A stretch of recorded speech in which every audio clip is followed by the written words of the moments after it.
Welcome back to Lillee Jean Talks Live. I am here with Neil DeMonte. Hi. Hi everybody, how are y'all doing? Well, I know that you were last on well, I actually forgot, Neil, but you were on like maybe 2 seasons ago. Yeah, I think it was during the pandemic, right? Yeah, it seems Yeah, like so long ago because the pandemic was crazy for everybody, like mentally stressful. yeah, very, So very stressful. I know that you've been up to like a lot of new stuff, and I want to really talk about that. I know like you have the frontman, music, all of these things. So what have you been up to? It's been a lot actually. What's I had nice to talk about first? yeah, well, let's talk about the Frontmen TV show. We had the Frontmen is a political comedy series that I'm directing for my friend and producer John Simon, who's also one of the stars in it. And it's on Prime Video right now. It's doing pretty good in the ratings. We just finished a full season for season one.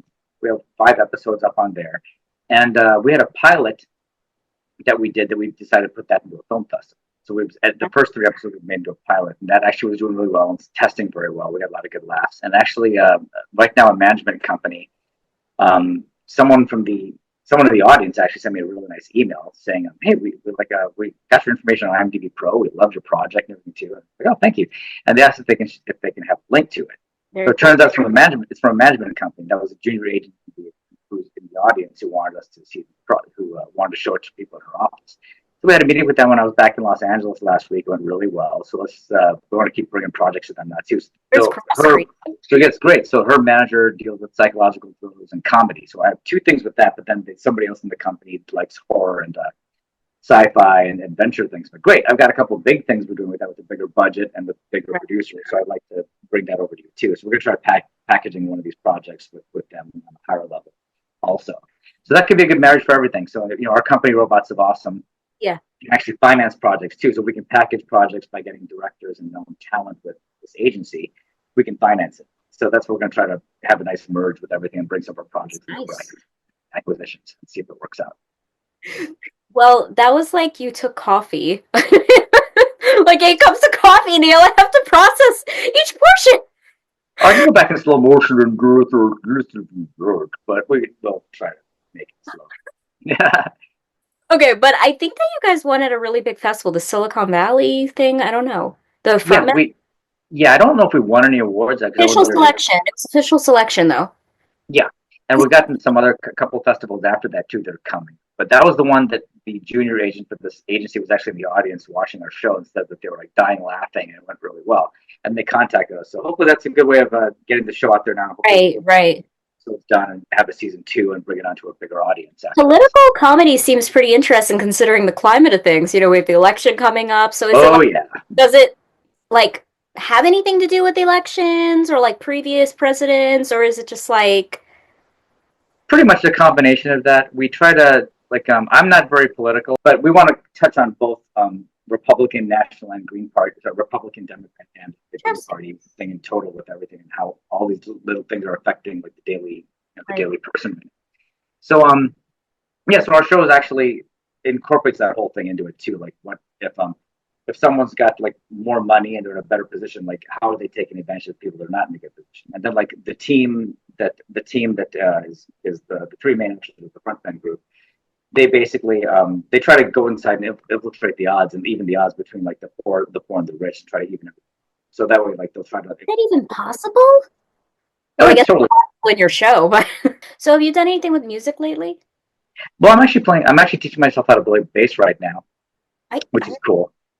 Yeah, okay. so that's it's a new thing for me. I love it. I'm having fun. I'm a big Geddy Lee from Rush Very fan, cool, so very like I'm cool. just teaching myself that. But I'm actually working on an album with some friends right now. So we're doing the easy stuff first that I can play, and then we're gonna move on to complicated stuff as I keep getting better with it. What's the It's like a easy stuff, and then what's the hard stuff? Like, oh, I'm so easy stuff is like like almost like AC/DC kind of things where it's like okay. nothing too complicated. I mean Simple. but once I get a little bit better, we'll start moving into like bigger songs that we can do with them along with these tracks too. But yeah, there's a Canadian hip hop artist named MC Shadow. So I just played on his new track that's going to be coming out sometime this year. So there's a trilogy series that he's doing with music videos too. This is the final one, And I forgot the name of the song too, but it's like it's called Judgment. But there's a second song and a third track. So we wanted, since I was up there doing a TV show, Right. they asked me to play drums on the track. But yeah, I'd love to. So I came in the studio and we recorded a couple tracks. And the problem is, I play like I'm a live drummer, Right. not so much a studio drummer. So I had to wear like a metronome headset and Oh, time it out, play the along with it. Yeah, because I play really fast. I like, just like how I talk, I play just as fast on drums too. Jesus. My So that ears was are still getting up to speed, so I don't know. I think you'd win in any drum off. no, thanks. Well, I wish. But no, it's just like one of those things where like I wanted to do something while I was up there. I try to cram as much stuff as I could while I was up in Canada. So before we started taping the first two episodes of this TV series that I was directing, Right. I got in the studio and got to like play drums. A lot of freaking fun. I had a great Right. time, and yeah, it was awesome. So like it's if I'm doing stuff that's creative, I'm happy. If I'm not doing anything creative, I'm in a bad mood. So it was like it was happy, and he was apologizing. Oh, I'm so sorry that you came all the way to Canada and You're we're like, having no, you I in the love studio. it. I'm like, dude, I'm built for this shit. This is my thing. Love it. I love what I do, and I'm happy when I'm being creative. And if I'm not being creative, I'm in a good mood. So it was totally happy to do this. Had a good Right. time. That's probably like, like actors, like we try different things. Like, you'll do something comedy, then you'll do something really dramatic. And sometimes Mhm. it's a real big stretch to yourself. I feel like with your music, it's kind of mimicking that because you're saying like, you're like, but now you're having to like take it down a little bit with the metronome and keeping it. Is that like hard to like for your head to like comprehend? Oh yeah, because I'm like, that's why, pardon my French. I never got into pot smoking when I was younger. I just don't like being slow. I can't, like, if I try to do yoga too. I've sat there in yoga class and tried to do it, but I've got Eddie Van Halen playing guitar solos in my head 24 hours a day, and it won't That's your stop. yoga. That's your yoga, the drums. That's it. So like if I'm playing music and doing artwork and painting and drawing, that's my zen. Like other people, so like if they like to be like in a room and chant, and which it helps, on occasion. But I mean, for me personally, doing artwork and is what is Right. my calming thing. That's what makes me feel very centered. Right. Everyone's got their own personal thing. Deep breathing actually works pretty good too. Yeah, it's just that's just. I mean, yeah, I definitely a huge stretch on that. I'm interested to see when that comes out. Will it be on like Spotify? Where can I'm anybody sure see? all the platforms. I'm sure it'll be on Spotify, Apple, Apple Music, Amazon Music. Nice. Yeah, because what I found out too was that through Corey, that's MC Shadow, that's the guy with the track Okay. with. So he told me nowadays with music, you don't release an album, you release singles, and Okay. you make the money on the singles. I think that's weird because back when I was doing music on a full time basis, you had to actually make an album and actually go out there and market it and get it out on radio stations and tours. Now it's like just releasing singles, so it's a whole different thing. So like when he did the first two songs, they made music videos for it. Now when they release this one, they're gonna make a third music video for it too. Interesting. So yeah. Like intrigue people maybe, like marketing, like get them intrigued, make it go viral, and then like do the album. Well, he's actually a known Canadian hip hop artist, so he's actually pretty famous up there too. Like he's like Beastie Boys level famous up there, which is cool. And so that's why but he and I become very close friends too in the last Okay, couple of cool. years. So it's been really nice. It's like working with family. But What's I his just name sort of again? sure, it's MC Shadow. Okay, hold on. I just want to look it up. MC Shadow, right? Yeah, he came to our Frontman premiere too with his girlfriend. They did one of our theme songs for Frontman. They did a lot of the music scoring I for us. didn't know that. Yeah. Oh, I see him. Okay. Hmm. Let's, Super sweet guy. Love that guy. let's see. One of the few very honest people in the entertainment industry too. Yeah, I Yeah, see now him. he's getting into doing producing and stuff too. That's why he brought me on to do this men's speaking show that I'm going to do. So Very it's pretty cool. Yeah, it looks like he's done a few things. So this is also really exciting. I mean, compared to like our first show where it was like your baby show, like you're just saying like, "Hello, this is what I do." This is like actually a Mhm. really cool episode because it's like updating everybody on all the things you're doing, and I love that you're doing so many positive things, new things, and things that stretch yourself because I don't know about you, but like I find that when I'm like in one stagnant place, my wings are down. I hate it. So Yeah. I love how like you're blooming out. You're doing things you fucking love so much. It's amazing. So, Well, thank you. well, you're welcome, And Neil. yourself as well. You're doing like you're doing acting and Yeah, modeling, but you're also doing the podcast now to get more things and to get more artists and everything too. To have yeah, more no, look, people. I have like the monologues and then I did two indie films that I wrote. I actually won like a lot of awards. Best Actress was for A Chorus in Our Eyes from Athens, which is Oh pretty wow. Yeah, it's like this major place in Greece, and I'm like, oh my God, I can't afford to go.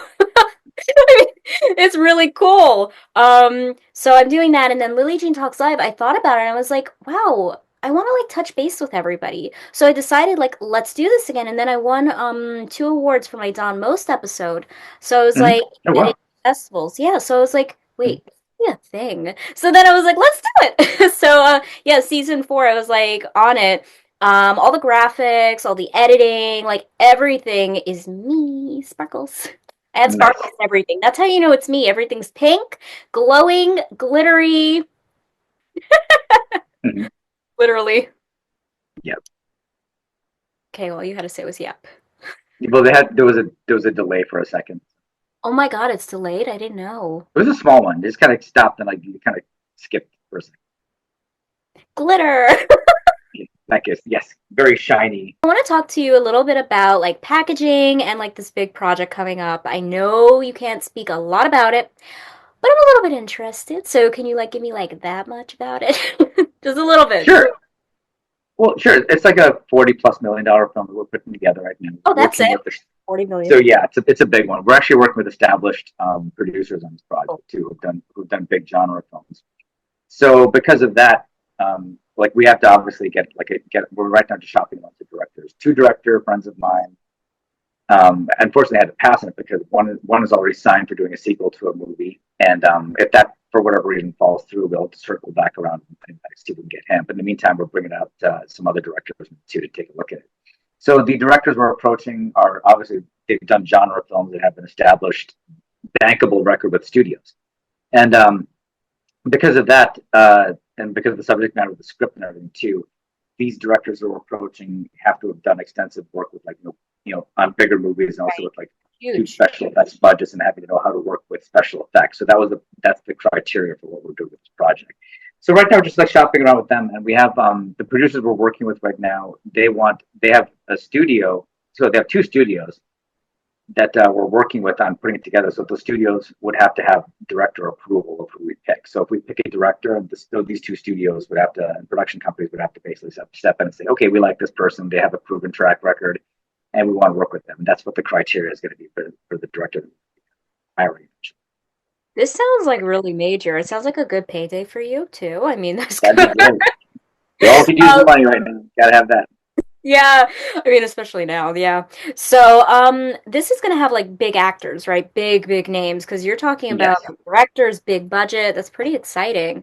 Have you thought about like marketing on it yet? Like, are you gonna have any involvement with that or no? Because I know you do design, so I'm just curious.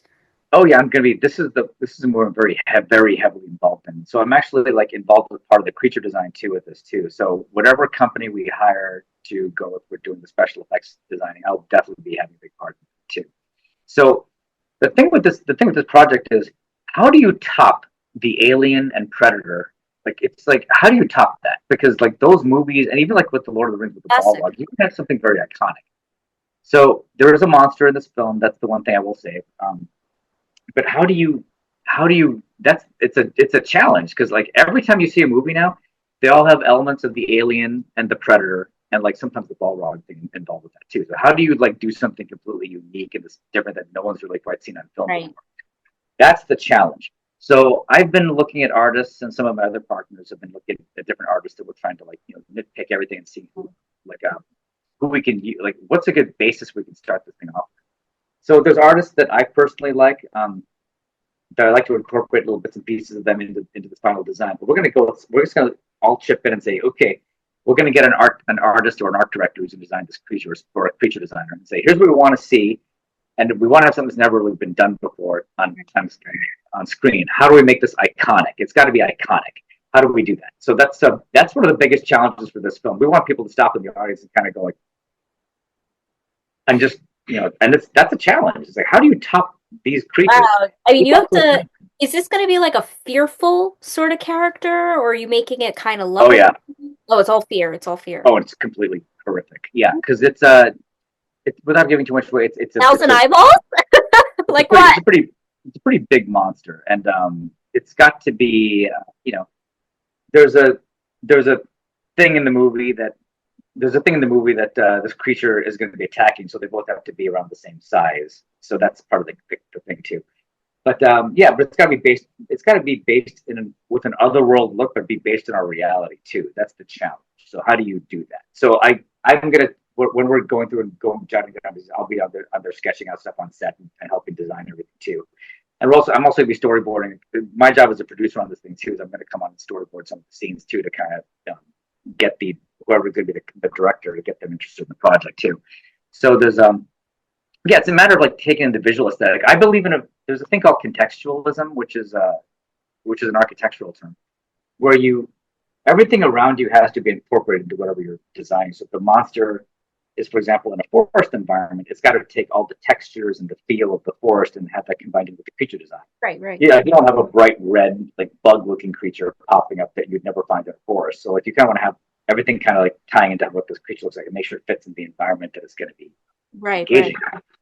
And that's part of the challenge with this project. So we have to kind of take in all the surroundings and incorporate that into the creature design too. So like, how do we do that? Yeah, we're pretty confident. This is a big budget project, but since I'm the one that brought it to the studio and got these people involved, now I'm very heavily involved in it too. So it's like, once again, it's like, how do we make this happen? How do we make it so visually appealing that people go, oh my God, I've never seen anything like that before. And that's going to be a major challenge. But hey, let's see what happens. Hopefully we can do something along those lines. Yeah, hopefully. I mean, storyboarding seems a little difficult, right? Because I mean, what like you're okay, somebody writes a script, right? But like you're taking Mhm. something and like making a visual. It seems so Right. difficult to me. I don't know. I mean, when I write things, I never am able to really storyboard it. I mean, it's here. It's all here. But Mhm. Which is good. doesn't actually like pop out like that. I just end up writing it. I don't know. How Mhm. do you transfer that? It's How's your it's brain just kind of work? I don't know how my brain works. That's what my psychiatrist keeps telling me. But anyway, That's nice. Um, but the no, it's like it's just getting to people's heads. Like when you meet a director and you're going to be working with them, you basically ask them, okay, what are some of the movies that you like that you can compare this in tone to, and they'll tell me a list of them. And then I kind of say, okay, I have an idea. I've seen all these movies, so like I know what you're looking for.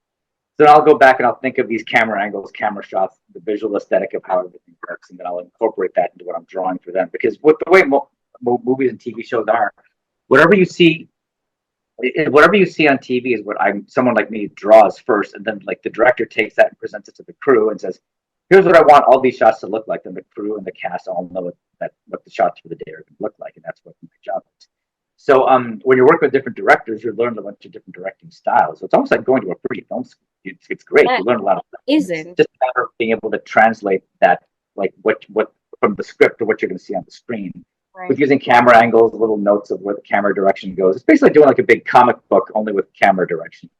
So that's basically how you visually translate the script onto what's going to go on the screen. You must be an amazing director. I'm okay. I'm still. Oh, thank you for saying so. I'm still getting the hang of it, but it's fun. It's totally challenging trying to see whatever you draw, getting it up But on the screen. you must be insane because I mean you're thinking of every aspect of something. You're not just thinking of like a 2D thing. I mean this is crazy. Well, yeah, because when you're drawing on 2D, it's a matter of like, okay, if I'm drawing this in 2D, I think Stanley Kubrick was the one who said, if you can draw something, it can be shot. But now, how do I make that happen? So you work with a good crew. You get a good director of photography, and you run the ideas past them. They'll tell you what the budget you have. Here's what we can do, and here's what we can't do. But because of technology now, they can put cameras underneath you and above you and do a whole 360 things. So you can pretty much shoot like anything if you just kind of plan it out and make a nice game plan. Like that's what a storyboard is. It's a template. It's amazing. Um, you draw these little pictures and put notes on them, and if you can draw them, you have a basic idea of what you're going to do, and you can go back and swap out ideas and convey your ideas visually to the crew Right. and cast and say you're going to work these things out to get the shots that you need. So it's a good skill to have, but like really, it's a matter of the director working with the director of photography and like the art director, production designer to make all these things make it all kind of come together so they can get it to move very smoothly on the screen. Right. I know before we talked, you were talking a little bit about like traveling. So where are you going? Well, it's like things in the U.S. right now are so crazy with shooting. Like Georgia was a pretty big place to shoot stuff. Now everything's just been with all the strikes. Like we literally went from the pandemic into the strikes, and just everything's been like a nightmare with everything. But we're actually planning on shooting stuff actually in going to Canada and or to Ireland, because Ireland's got a big filming base right now. You can make a 40 million, so you can make a $10 million movie look like a $40 million movie, depending on the crew that you hire too. So we're looking at those options right now too, because yeah, the U.S. right now is really difficult, and I really don't think the film business is going to be coming back into California anytime soon. So are you going to be putting on a kilt or something? I sure hope so. It'd be lovely, wouldn't it? And I can talk like that all the time. Oh, yeah, I didn't know you could do impressions and voices. Kinda, yeah. As if I'm being a jerk when I was growing up. I never. Can you do voiceover? Yeah, I just haven't done it in a while, but yeah, I could do it. Oh my God, that was really good, Neil. You know, that's the one thing I can't ace. Oh, thanks. It's so difficult, the Irish accent to nail.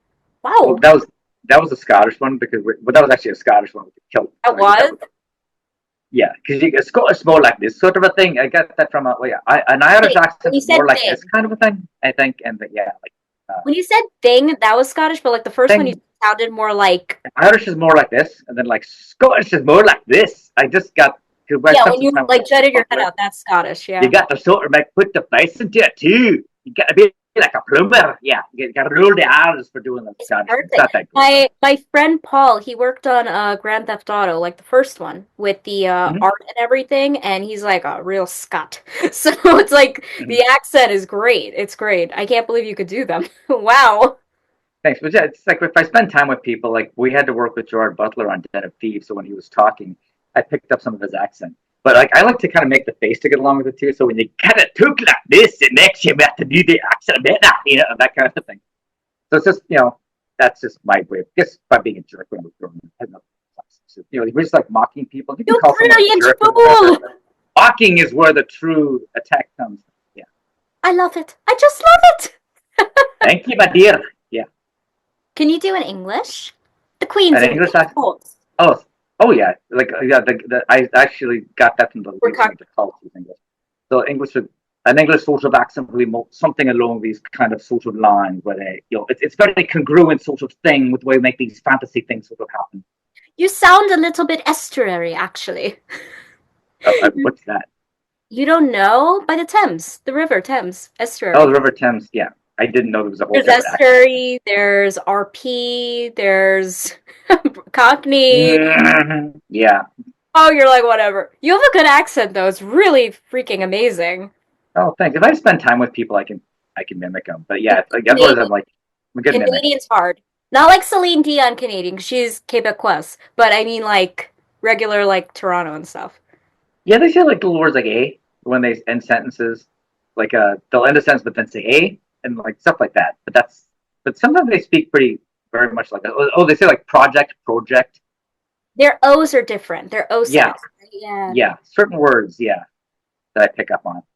I love this. I had no Yeah, clue you had a hidden talent. yeah. Ah, I've been doing voiceover for a while. I just like haven't done it professionally. Like, yeah. what was the last voiceover you did? I had no Oh, clue. yeah. I did the teaser for the Green Lantern cartoon a long time ago when my friend's company had that. When my friend's had company actually had the access to that project at the time, so I did the Hal Jordan voice for like for the promos. And then when that fell through, once comic book movies and like Marvel and DC stuff started getting picked up by all the studios, we got asked out of that a long time ago. You played Yeah, I Hal did the Jordan. promos for the Green Lantern one. I didn't know you did Hal Jordan. That's so cool. Yeah, Holy it was for the promo for the original like a long time ago. I forget the name of the company, but yeah, the guy Bill who had that company passed away since then. But yeah, they called me to come do that. There was what was that company? Oh my god, it was an East Indian company. They hired us to do it. They did a TV show called was it Little Buddha or something like Little Buddha or something like that with the it's on my IMDb page. It was Little Krishna. That was it. okay. So yeah, I played Nanda Maharaj. It was called Little Krishna, and the company was called Magic Dreams. So we had the contract for doing the first couple episodes doing the voiceovers for that cartoon, and I did Nanda Maharaj, who was the father of Krishna. So I did like 2 episodes of that, and then I think when they finally were doing it overseas, they got some other actors to do a voice. That was a long time ago though. But yeah, I just never pursued it. I'd like to get back into it because it's actually fun for me to do. I haven't done that in a long time. Voiceover's fun, right? Because you could do like anything. It's like when you do acting, like there's a naturalism that needs to come out. When you do like Mm-hmm. the voiceover, you can have a little bit of fun with it. And it's all in Yeah, your face, moving and everything. It's like it's fun. It's very fun. Yeah, and you can do it like in a studio. You can like go in there in your pajamas and just You can do it. wear It's like, great. yeah, you could just wear whatever. It's so much I Yeah, love we that. did. Yeah, I did. I used to do voice looping for MGM a long time ago. So Okay. like, it was a big group. Then eventually got narrowed down to myself, one other guy, and a woman who were doing it. And it was great. Like they would call you in once a month. You get a check for like $900 for working for an hour and a half. And you come on, your throat's all sore. But like, yeah, you just like remember the other thing where you're mimicking people in movies. Like you'll do like Steve Buscemi. Like if he says the F word in a movie, you have to go and say fudge, and you just keep doing different tracks to get. They have an engineer who says like do this, do that, and the director saying, okay, try it with this, try it like that. And they're like, yeah, you worked for about an hour and a half, get a check for $970, and it's like back then that would cover my rent plus like all my utilities and my car payments. Oh, great, dude, I'm I done. wonder what that would It be was in great. today's money, because like everything's gone up. Yeah, probably like thousands of dollars now, but it was Yeah, great. I got like every month I got called in to go do that, and you like work for an hour and a half, and most of your bills get paid. So that's I was living way below my means, so it worked out great. But it was a fun job, and God, I met so many people, and like half the stuff I saw that when they had MGM movies coming on TV, I did almost everybody's a lot of the male voices on the shows that when they're they take out lines, put in other lines. Yeah, it was a fun job. you've done like every hat, like well, every beanie. You've worn every beanie. There you go. Thank you for saying that. You coined that phrase. If you use that phrase, pay up. Done. Because it's been made on this show. Lily Jane Talks Live. Have your lawyer draw up the contracts. Cut the check. There you Okay, go. so every hat you've worn though, that's really amazing. And it's not that like people in entertainment when they are not nepo, this is Mhm. very much how it is. You're every single role until finally, you make it and you blossom. But it's also establishing friendships. I think a big Yeah. problem, and I've actually called people out on this too. Like they always use that term networking, which I freaking hate. It's like, dude, establish friendships with people because if you only call people when you were looking for work and contact them, like whenever they pick up the phone, they automatically know you want something. If you Right. take the time to nurture friendships and build friendships and go to house parties, go out to lunch, go to activities with them. Yeah, but you establish like a nice friendship with people, and Yeah. they want to work with their friends. So like that's why I see a big disconnect with that from Hollywood. I think like you should really establish friendships with people instead of doing the whole networking thing. And I think that's I tell people that's the big thing we should do out here. Like it's all about establishing a sense of community. Yeah, but I noticed like people aren't throwing like parties like that. Like I've been invited to a few like networking things. I don't like the word very much because Yeah, me I too. It's just right, I feel like look, I want to dress up. That's just me. I want to dress up. I want to like, chat, have some fun. right. Uh, this is like when we're talking about like entertainment, you have that ability to have a levity about it. So why be so like corporate about it? I don't like it too much. It's true. That's why I like going to whenever I go to events, I usually go to ones that like where friends are going to be. So it's when I go there, you can actually talk to them. You might meet a couple new people, so it's more on a friendly basis too, instead of this Right, whole like right, going yeah. through pressure where you're covered in sweat, going, "Oh my god, I've got to put on my Tom Cruise face and go in there and do the whole, the Tom Cruise. Yes, so goodness, yes, yeah. I hate that. I'd rather just walk up and say, "Hey, I'm Neil. Nice to meet you." And like, if we have a casual Hey, conversation, friendly faces, yeah. Yeah, yeah. Friendly faces is a better thing sometimes. yeah, Thank you so much, Neil, for coming on. I appreciate you coming on, especially with everything you're doing. It's a real honor. You are oh, it's always fun. welcome on Thank my you for having show. me. You're welcome. You're always welcome on my show, and especially anything new. I want to hear it. Yeah, well, that's the fun thing too. It's nice to keep promoting stuff too, especially on your show, because like your mom, yourself and your mom are friends to begin with too, which is pretty cool. Like I Yeah, love being involved with the entertainment industry, like all of us sharing and helping each other out too. Like I said, it builds a nice sense of community with everyone. it's true. Community is very important because you'll meet so many people who are like ill. So it's nice to meet people who get it, have gone through it, and just artistically are there.